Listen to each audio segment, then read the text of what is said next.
La Bible en un an, le 29 décembre, le second livre des Chroniques, chapitre 32, verset 1 au chapitre 33, verset 13. Le livre des Psaumes, chapitre 148, verset 1 à 14. Le livre des Proverbes, chapitre 31, verset 10 à 12. L'Apocalypse, chapitre 20, verset 1 au chapitre 21 au verset 8. Le deuxième livre des Chroniques, chapitre 32. Après ces événements et ces actes de fidélité arriva Sankérib, le roi d'Assyrie. Il pénétra en Juda et assiégea les villes fortifiées dans l'intention de s'en emparer. Voyant que Sankérib était venu et voulait attaquer Jérusalem, Ézéchias tint conseil avec ses chefs et ses hommes vaillants afin de boucher les sources d'eau qui se trouvaient à l'extérieur de la ville, et ils le soutinrent. Une foule de gens se rassemblèrent et ils bouchèrent toutes les sources et le ruisseau qui coulait au milieu de la région. Pourquoi, disait-il, les rois d'Assyrie trouveraient-ils à leur arrivée de l'eau en abondance? Ézéchias prit courage. Il répara toutes les brèches faites à la muraille et suréleva les tours ainsi que l'autre muraille à l'extérieur, fortifia la terrasse de Milo dans la ville de David et prépara un grand nombre d'armes et de boucliers. Il désigna des chefs militaires à la tête du peuple.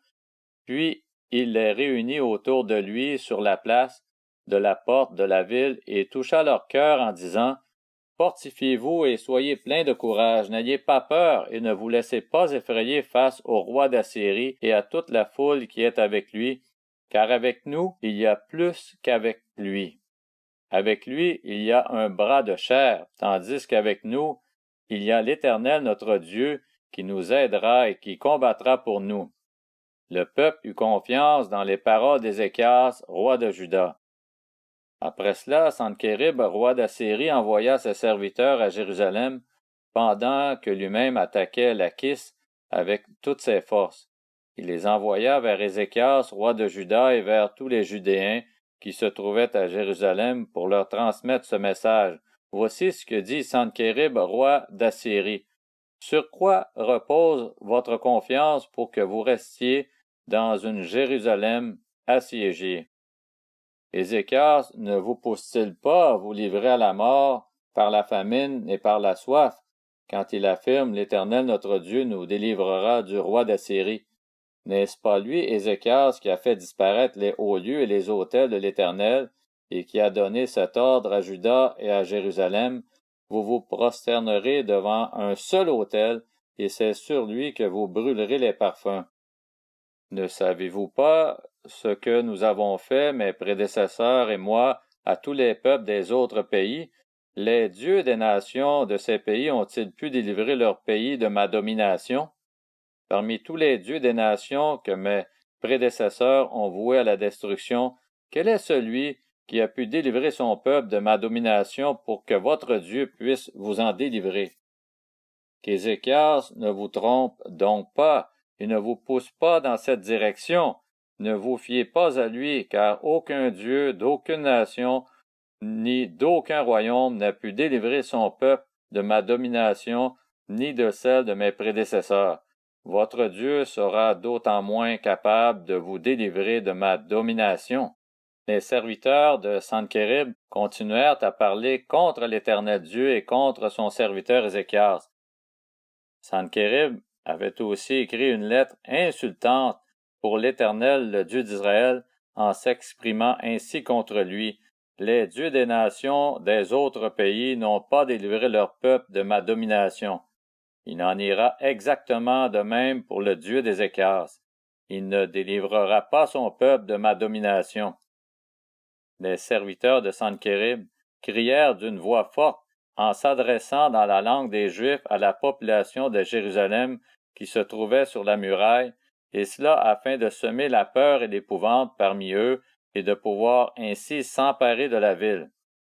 Ils parlèrent du Dieu de Jérusalem comme des dieux des autres peuples de la terre qui sont fabriqués par les mains de l'homme. Le roi Ézéchias et le prophète Ésaïe, fils d'Amoth, se mirent à prier à ce sujet et crièrent au ciel. Alors l'Éternel envoya un ange et il fit disparaître du camp du roi d'Assyrie tous les vaillants hommes, les princes et les chefs, et le roi retourna couvert de honte dans son pays. Il entra dans le temple de son Dieu et là, quelques-uns de ses propres enfants le firent tomber par l'épée. Ainsi l'Éternel sauva Ézéchias et les habitants de Jérusalem de la domination de Sankérib, roi d'Assyrie, et de celle de tous ses ennemis. Il les protégea contre ceux qui les entouraient. Beaucoup de gens apportèrent des offrandes à l'Éternel à Jérusalem, ainsi que des cadeaux de valeur à Ézéchias, roi de Juda. Celui-ci fut depuis lors tenu en haute estime parmi toutes les nations. À cette époque-là, Ézéchias fut atteint d'une maladie mortelle. Il pria l'Éternel, l'Éternel lui adressa la parole et lui accorda un signe. Cependant, Ézéchias ne répondit pas aux bienfaits qu'il avait reçus, car son cœur devint orgueilleux, si bien que la colère de l'Éternel reposa sur lui, sur Juda et sur Jérusalem. Alors Ézéchias s'humilia de son orgueil, de même que les habitants de Jérusalem, de sorte que la colère de l'Éternel ne vint pas sur eux pendant la vie d'Ézéchias. Ézéchias eut beaucoup de richesses et de gloire.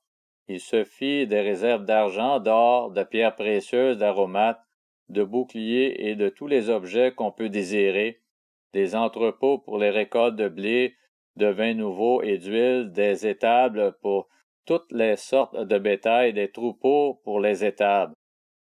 Il se construisit des villes et il eut de nombreux troupeaux, de petits et de gros bétail. En effet, Dieu lui avait donné des biens considérables. Ce fut aussi lui, Ézéchias, qui boucha l'issue supérieure des eaux de Gihon pour les diriger plus bas vers l'ouest de la ville de David. Ézéchias réussit dans tout ce qu'il entreprenait. Cependant, lorsque les chefs de Babylone lui envoyèrent des ambassadeurs pour s'informer du signe qui avait eu lieu dans le pays, Dieu l'abandonna pour le mettre à l'épreuve afin de connaître tout ce qui était dans son cœur. Le reste des actes d'Ézéchias et sa piété, cela est décrit dans la vision du prophète Ésaïe, fils d'Amoth, et dans les annales des rois de Juda et d'Israël. Ézéchias se coucha avec ses ancêtres, et on l'enterra sur la montée des tombeaux des descendants de David.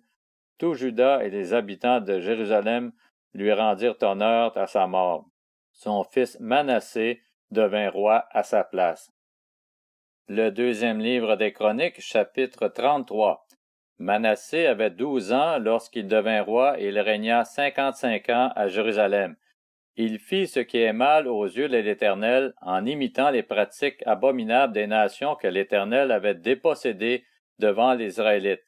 Il reconstruisit les hauts lieux que son père Ézéchias avait démolis. Il érigea des autels en l'honneur des Baals, et il fit des poteaux sacrés. Il se prosterna devant tous les corps célestes et les servit. Il construisit des autels dans la maison de l'Éternel alors que l'Éternel avait dit, « C'est à Jérusalem que mon nom résidera pour toujours. » Il construisit des autels en l'honneur de tous les corps célestes dans les 2 parvis de la maison de l'Éternel.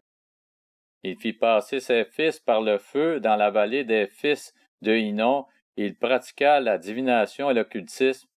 Il s'adonna à la magie et il mit en place des gens capables d'invoquer les esprits et des spirites. Il fit de plus en plus ce qui est mal aux yeux de l'Éternel, provoquant ainsi sa colère. Il mit la statue de l'idole qu'il avait fabriquée dans la maison de Dieu, alors que Dieu avait dit à David et à son fils Salomon, « C'est dans cette maison et c'est à Jérusalem que j'ai choisi parmi toutes les tribus d'Israël que je veux éternellement établir mon nom. Je n'éloignerai plus les pas des Israélites du territoire que j'ai destiné à vos ancêtres, à condition seulement qu'ils veillent à mettre en pratique tous les commandements que je leur ai donnés en suivant toute la loi, les prescriptions et les règles transmises par Moïse. » Mais Manassé égara Juda et les habitants de Jérusalem à un tel point qu'ils firent plus encore le mal que les nations que l'Éternel avait détruites devant les Israélites. L'Éternel parla à Manassé et à son peuple, mais ils n'y firent pas attention. Alors l'Éternel fit venir contre eux les chefs de l'armée du roi d'Assyrie. Ils capturèrent Manassé et lui mirent des crochets, l'attachèrent avec des chaînes en bronze et le conduisirent à Babylone.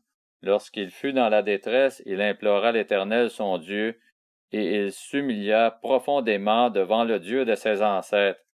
Il lui adressa des prières et l'Éternel se laissa fléchir. Il exauça ses supplications et le ramena à Jérusalem dans son royaume. Manassé reconnut alors que c'est l'Éternel qui est Dieu.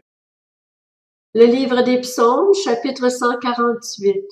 Louez l'Éternel. Louez l'Éternel du haut du ciel. Louez-le dans les hauteurs. Louez-le, vous, tous ses anges. Louez-le, vous, toutes ses armées. Louez-le, soleil et lune. Louez-le, vous toutes, étoiles lumineuses. Louez-le, cieux des cieux, et vous, les eaux qui êtes au-dessus du ciel. Qu'il loue le nom de l'Éternel, car il a donné ses ordres et ils ont été créés. Il les a établis pour toujours et à perpétuité. Il a donné des lois et il ne les violera pas. Louez l'Éternel depuis la terre, vous, monstres marins, et vous tous, océans, foudre et grêle, neige et brouillard, vent de tempête qui exécutez ses ordres, montagnes et toutes les collines, arbres fruitiers et tous les cèdres, animaux sauvages et tout le bétail, reptiles et oiseaux ailés, rois du monde et tous les peuples, princes et tous les juges de la terre, jeunes gens et jeunes filles, vieillards et enfants. Qu'il loue le nom de l'Éternel, car son nom seul est élevé, sa majesté domine la terre et le ciel. Il a relevé la force de son peuple. C'est un sujet de louange pour tous ses fidèles, pour les Israélites, pour le peuple qui est près de lui. Louez l'Éternel. Le livre des Proverbes, chapitre 31. Qui trouvera une femme de valeur? Elle vaut bien plus que des perles. Le cœur de son mari a confiance en elle, et c'est tout bénéfice pour lui. Elle lui fait du bien et non du mal tous les jours de sa vie. Le livre de l'Apocalypse, chapitre 20. Puis je vis un ange descendre du ciel. Il tenait à la main la clé de l'abîme et une grande chaîne.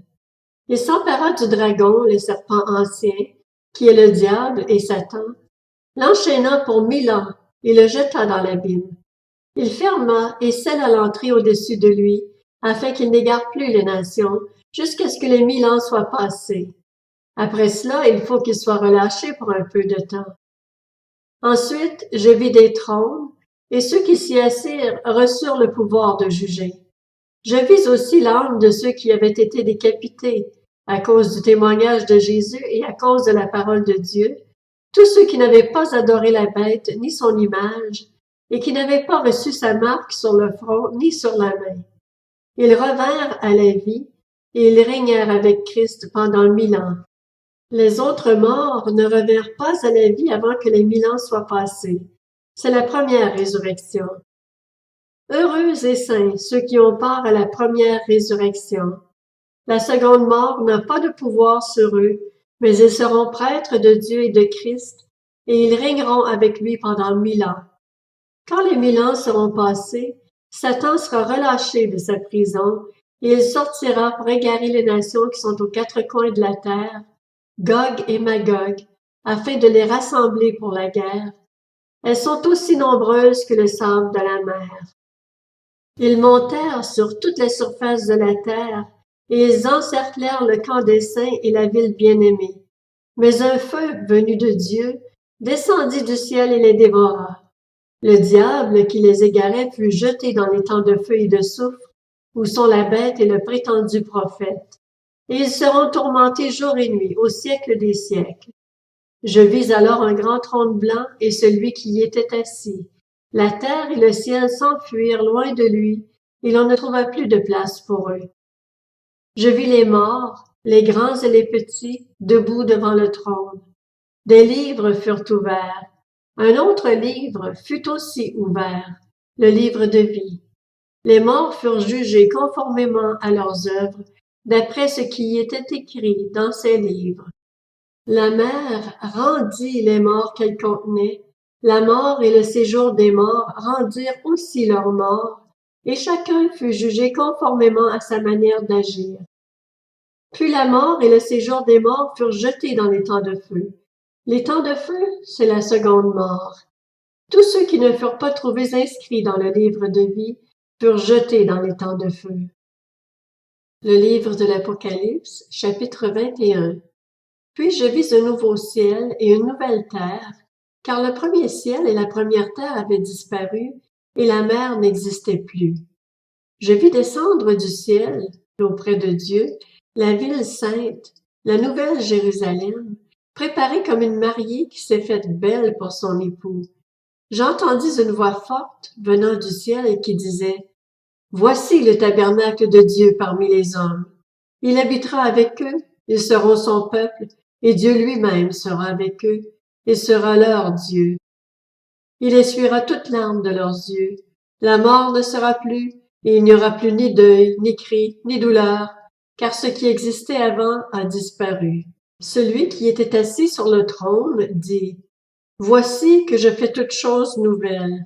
Il ajouta: Écris cela, car ces paroles sont dignes de confiance et vraies. Puis il me dit: Je suis l'alpha et l'oméga, le commencement et la fin.